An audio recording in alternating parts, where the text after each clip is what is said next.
Okay, Bismillah ar-Rahman ar-Rahim. Just give it a few minutes, inshallah, while we start.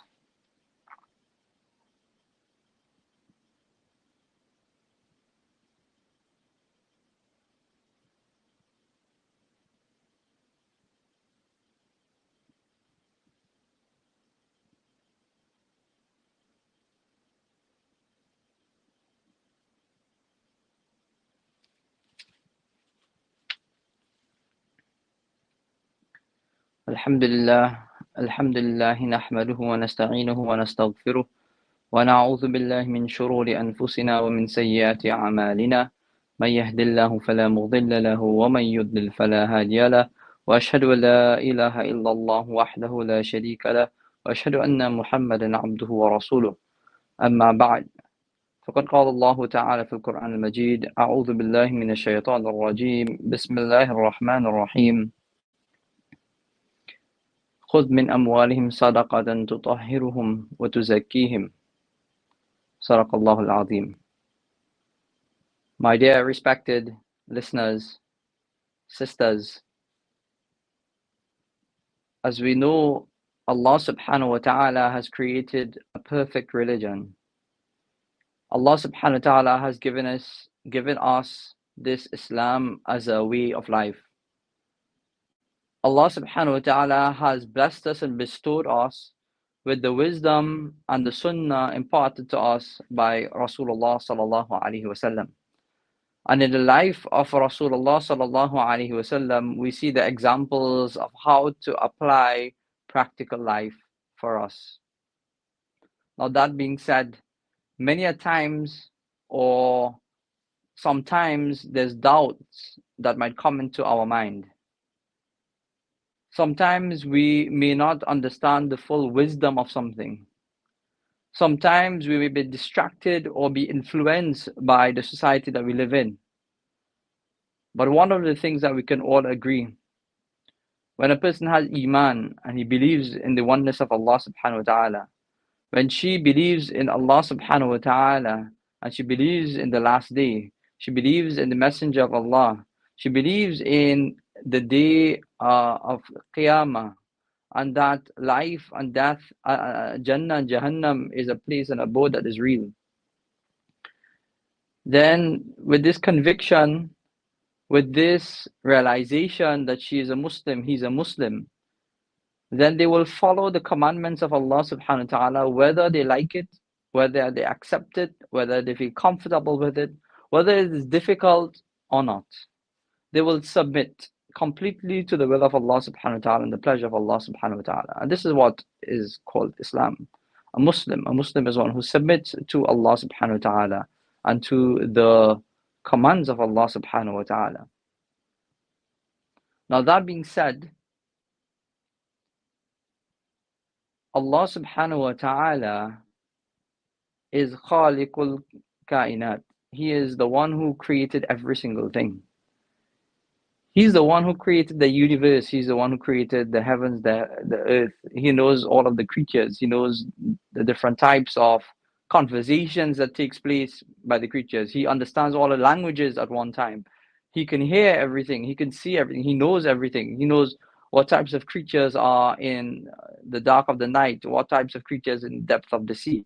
He knows what kind of microorganisms that was created. He knows every single detail of his creation.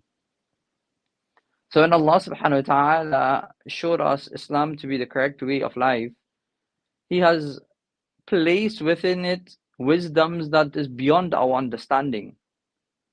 So when it comes to things like mannerisms and etiquettes, there are etiquettes that we find in our Western society, our secular society, but there is etiquettes of Islam. And Islam is incorporating all of the etiquettes that exists in our society. And we should know that if Islam has deemed something to be right and to be acceptable, then this is right and this is acceptable. And if Islam has deemed something to be flawful or full of flaw or something that is considered improper or against etiquettes, then Islam is the judge of that. The Deen is the judge of that. Allah subhanahu wa ta'ala is the judge of that. I'll take a quick example. In our modern society and in Western society, we have things like good character that, everyone understands character in itself. But good character is determined in our Western society in the way that we speak, the mannerisms that we use, the way that we would respond to other people, how cheerful you can make yourself look, how pleasant you are in greeting, how a person dresses, and so on and so forth. That's commonplace. When you go to certain European countries, you go to England, for example. I was talking about this recently, that when you go to England and you go into the airport, and if you've never been there, you will find that people are treating you so good. And you become really, really happy that look at the character of the people here, right? But when you realize that this is their outward depiction of good morals, professionalism, it's actually a very high level of professionalism that you'll get. So the decorum will be very appealing, and you'll feel happy that, look how I'm treated, look how I'm respected. You feel a pleasantness to the reception that you're getting from someone else. But that's not real akhlaq. That is part of your akhlaq and part of your character as a person. So a person would see that type of treatment and say, these people are really, really good people, really good character. But that is them displaying their professionalism. So that does not make your character. It's one of the aspects that you translate your character with, but it is not the way that a person actually has in a depth of character. In Islam now, your character not just includes the way that you behave with others and your etiquettes and your mannerisms with others, but it also includes the way that you feel in your heart. How do you think about the person when you're speaking to them? How do you doubt the person in front of you? How do you take the information that you may have gotten from that person, or what do you do with that privacy of information that you have just received? Are you going to backbite about it? Are you going to slander about it? Are you going to talk to others about it? What is the actual reaction, and what is really governing the actual feelings that you may have in your heart? This is why Allah subhanahu wa ta'ala has talked about so many times your heart. قَدْ أَفْلَحَ مَنْ زَكَّاهَا, that person's heart who is purified would be successful. A successful person who purifies his heart. And Allah subhanahu wa ta'ala talks about qalbun salim, that when a person has a pure heart, this is the people that will enter the Jannah, because your heart is the essence of your character. And I'll just finish this little intro that I was giving. This is what we would refer to as the akhlaq, the khuluq, the inner characteristics that sets the core or the responses of a person. And when that core is pure, and that core is trying hard, and that core is beautiful inside, then naturally you will see that reciprocated and translated on the outside. You will see the mannerisms of Islam being adhered to. You would see the type of speech that would come out. You would see the way that they would treat others with respect and kindness and love and consideration. So, as I said, Islam has its distinct way of describing anything. So when it comes to character, not just we're looking for an outward application of that, but we're looking for an inward application of it. This is why Allah subhanahu wa ta'ala's religion of Islam is a pure and beautiful and complete religion. It is al-yawma akmaltu lakum dinakum. It is where Allah has perfected it. So when you understand the perfection of Islam, you will start realizing that, if I understand something wrongly or I doubt something about Islam, then the problem is not Islam. It is not the way that I understand it. It is not even the interpretation that is given to me by the ulama or the scholars that I may doubt. But a lot of times, first thing you should be checking on is yourself, to see what is wrong with your understanding, what is wrong with your khuluq, what is wrong with your innate nature that has now maybe has become mutilated in a way or transformed in a way that it does not accept purity. Subhanallah. So this is one of the reflections that we can take, inshallah. Reflections of whenever there's a question to ask about Islam, You do check it to see, this is from Allah subhanahu wa ta'ala, from His Rasul sallallahu alayhi wasallam. What are the ulama, the pious and righteous scholars are saying? Because the righteous scholars have divine guidance by Allah subhanahu wa ta'ala, because their job is to protect the deen. Their job is to enhance the practice of deen in the lives of the people. Their job is to ensure that people can practice their Islam. The job is to teach the people. The job is to give da'wah. The job is to preserve the deen of Allah subhanahu wa ta'ala. This is their expert field.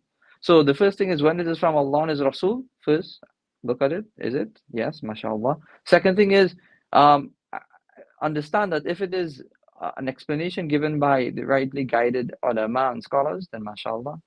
Now the third thing is, check yourself. Really contemplate, what am I doing wrong? Why am I understanding this wrong? May Allah subhanahu wa ta'ala open up my heart.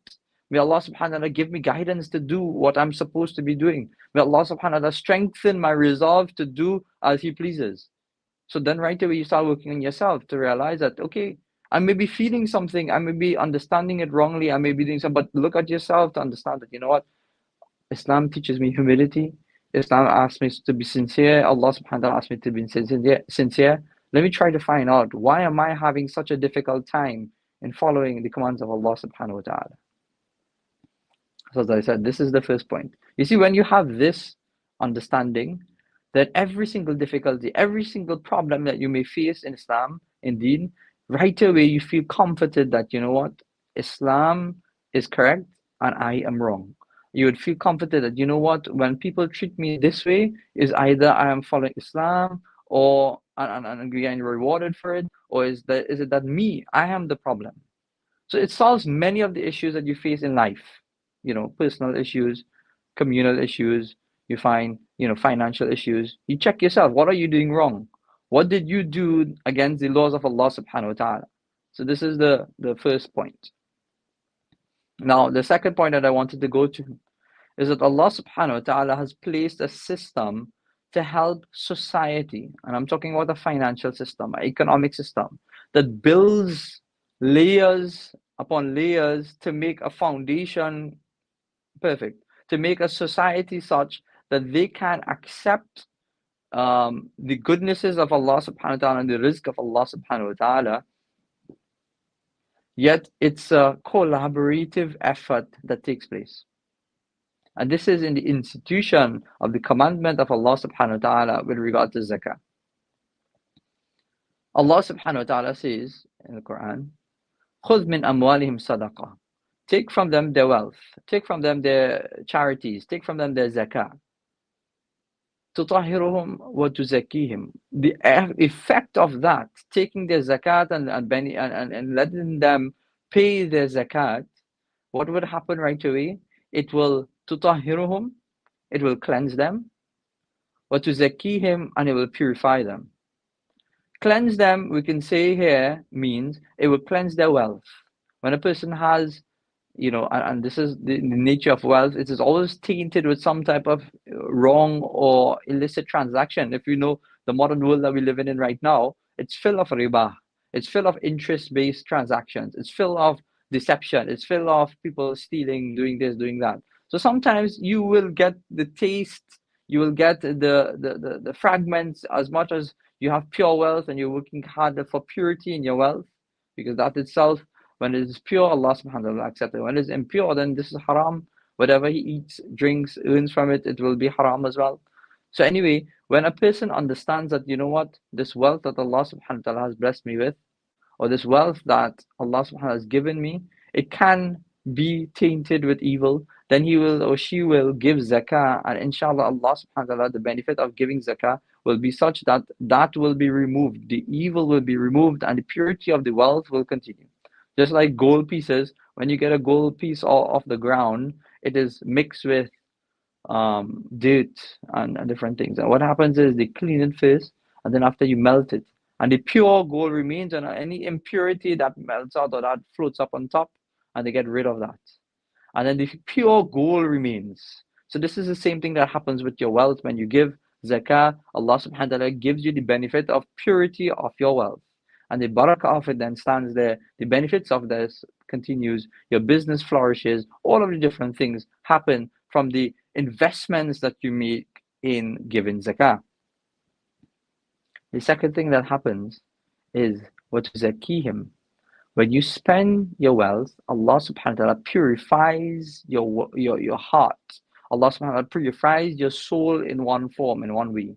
So some of the ibadah that we do, they have direct benefits to us, to people, to our hearts, to our soul, to our nourishments, the spiritual nourishments that we look for, towards our spirituality.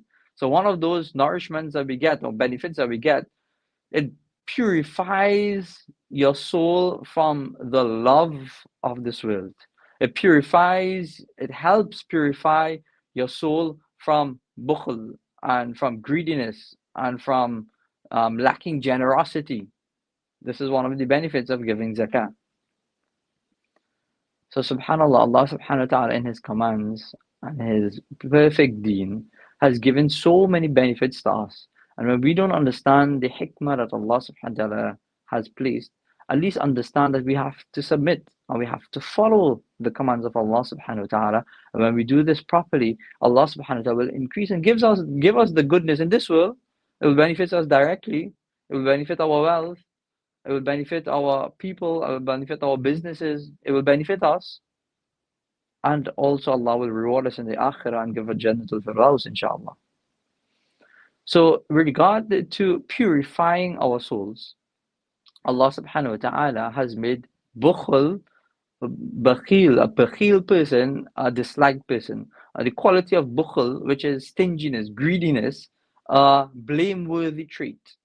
And when a person is not generous, not a person who likes to spend for Allah's pleasure, a person who likes to hoard, a person who has this dislike or hate for other people improving, getting, receiving, bettering, even when people are getting the opportunity to receive, you become, you dislike that, you hate it, you didn't like that person gets and you did not get, you display a sense of jealousy towards that. So this is some of the signs of a person who has bukhul in their hearts, a person who has stinginess and greediness in their hearts. They find it very hard for other people to benefit. They find it very hard for other people to gain, to receive. Far more forgiving, mashallah. They're supposed to be given, but I'm talking on a lesser, when that person's bukhul or that person's greediness and stinginess is now becoming stronger and stronger, and his strength of generosity, kindness, spending, it is becoming less and less.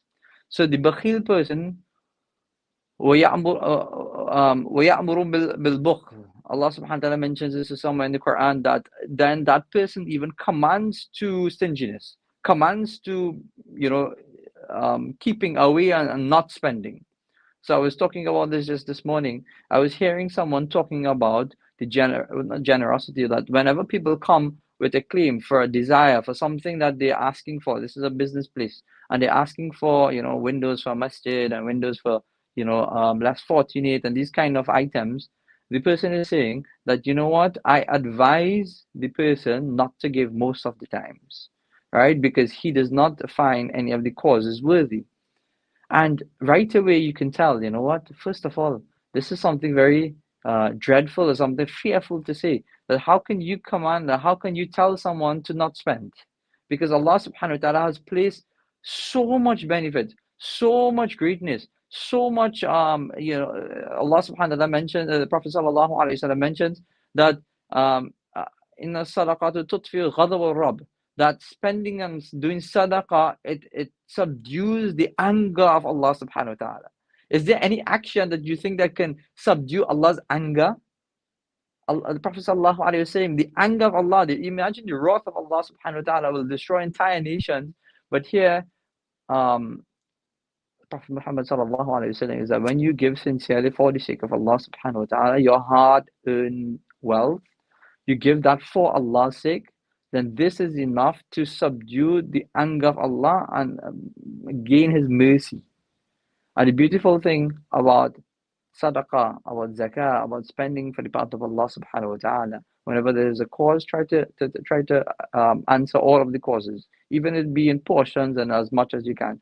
But here, Rasulullah sallallahu alaihi wasallam, Allah subhanahu wa ta'ala has made spending an easy ibadah. You don't have to have plenty knowledge. You don't have to have great spiritual highs. You don't have to have, a lot of dedication. In fact, you may not even have to have deep concentration. You just have to have a pure niyyah, a pure intention that you're doing this for the sake of Allah subhanahu wa ta'ala, and may Allah subhanahu wa ta'ala accept my spending for His way, for His path, in this good cause. That this is enough and sufficient to fulfill your ibadah. A complete worship is being done by just taking out $1, $2, $100, $1,000, $1,000,000, and you're spending for the sake of Allah subhanahu wa ta'ala. As soon as it goes into the hands of the person who is the recipient, straight away your reward is secured. Beautiful. Allah subhanahu wa ta'ala has made the ibadah of spending a very easy one. A very easy one. And one that can earn someone great merits in the sight of Allah subhanahu wa ta'ala. So I was mentioning that the bakhil one would say, you know what? Don't spend. Don't give to that. That cause is not worthy. That cause is not worthy. That cause is not worthy. That is not good. It just comes to my mind. Do we ask these questions when we see an array of foods in front of us? That, you know what, don't try this, don't try this, don't try this. Or do we say, you know what, I want to try it. These are all exotic things, I don't know which one I'll be preferring, or which one might not take to my tongue, because everyone will have a different taste. But you'll say, let me try this, let me try this. And you will try to point towards something that is more beneficial. Do not take away from people's good deeds and take them away from Allah subhanahu wa ta'ala's worship when they wish or they've intended to do something that is good. All right? Yes, you may use the opportunity to guide them towards how to still spend, but yet, spend on better causes maybe sometimes.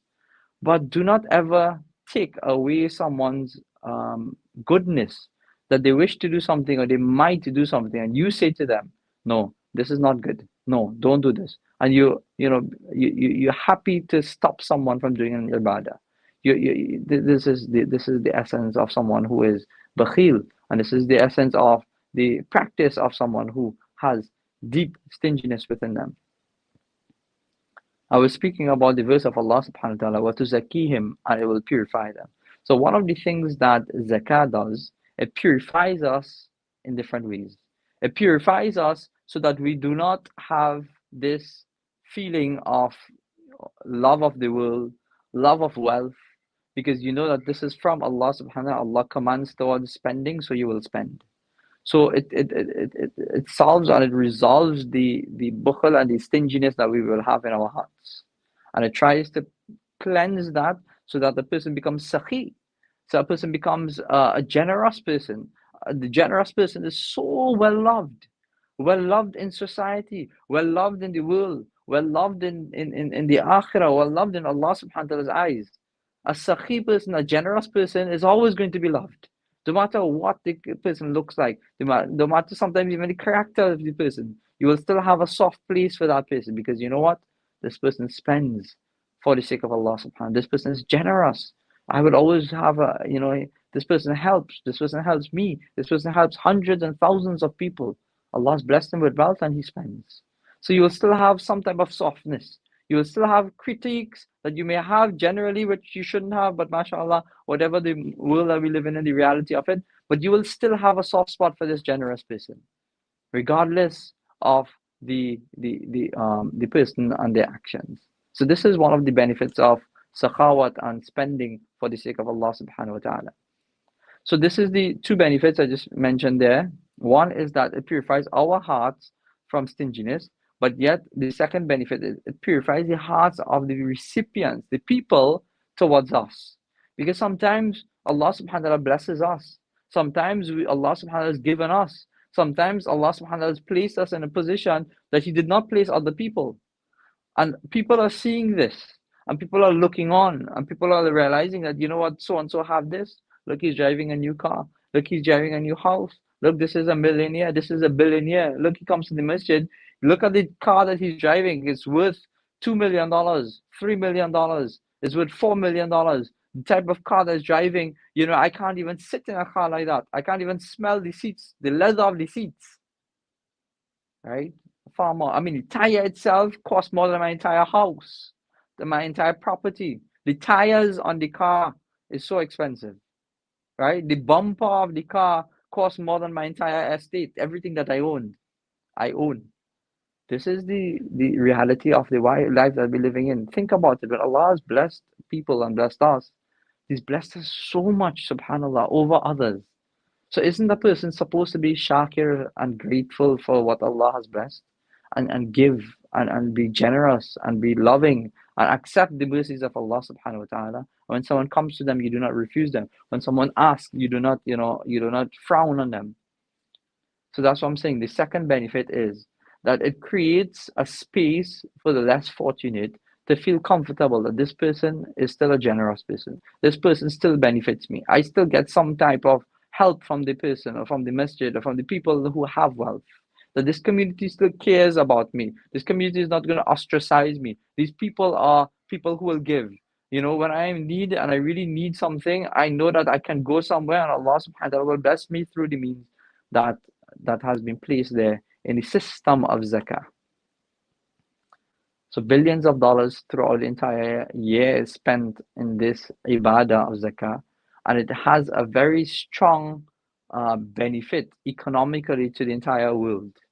And this is why this is, statistical, is something that is understood throughout the entire world, right? That zakah helps generate a stronger economy. It helps promote the economy itself. It helps bring up the statuses of people. It helps people alleviate their poverty. It helps people live in a better lifestyle every time. It improves the lives of others. And it's a mandatory requirement that Allah subhanahu wa ta'ala has placed that will benefit society. But this is an ibadah. This is an ibadah. This is something that Allah subhanahu wa ta'ala has ordained as His worship, and the way that you would gain His pleasure by doing so. So my dear respected viewers, listeners, brothers and sisters, Allah subhanahu wa ta'ala has blessed us with some type of wealth. If it means nothing that we have, then even then you have. Because a person would be lower than you. This is why we look at those people lower than you. Right? And when you do that, when you understand that Allah has blessed me, when you are shakir, when you are grateful that Allah has given me, then you will start accepting that I am supposed to be grateful and thankful for this. And also you will start realizing that, a thankful person can be an ungrateful person. So you will start showing gratitude. And Allah increases, mashallah. Allah loves those people who are grateful, and He increases those people who are grateful and thankful. But what happens there is right away you realize that you're not deserving of Allah's gratefulness, Allah's bounties upon you. We're never deserving of anything. We never are supposed to get. We're not supposed to be ones who have to have. It is Allah's grace upon us that He gives us. If Allah was to take us to task for the evils of our life and the evils that we have done, then we have not gotten anything. We would not even benefit in any way whatsoever. We would not have the lovely family that we have. We would not have the homes that we are benefiting from. We would not have the wealth that Allah has blessed us. We would not have a place to sleep. We would not have food to eat. We would not have somewhere to go if we need something. I'm saying count the favors of Allah subhanahu wa ta'ala, and you will see there's much, much more than we actually see or we are mindful of, because insan forgets. So be grateful to Allah subhanahu wa ta'ala. Be generous to Allah, generous for the sake of Allah subhanahu wa ta'ala. Spend on the path of Allah subhanahu wa ta'ala. Understand the laws of zakah and the benefits of zakah, and the zakah that the benefits that bring society.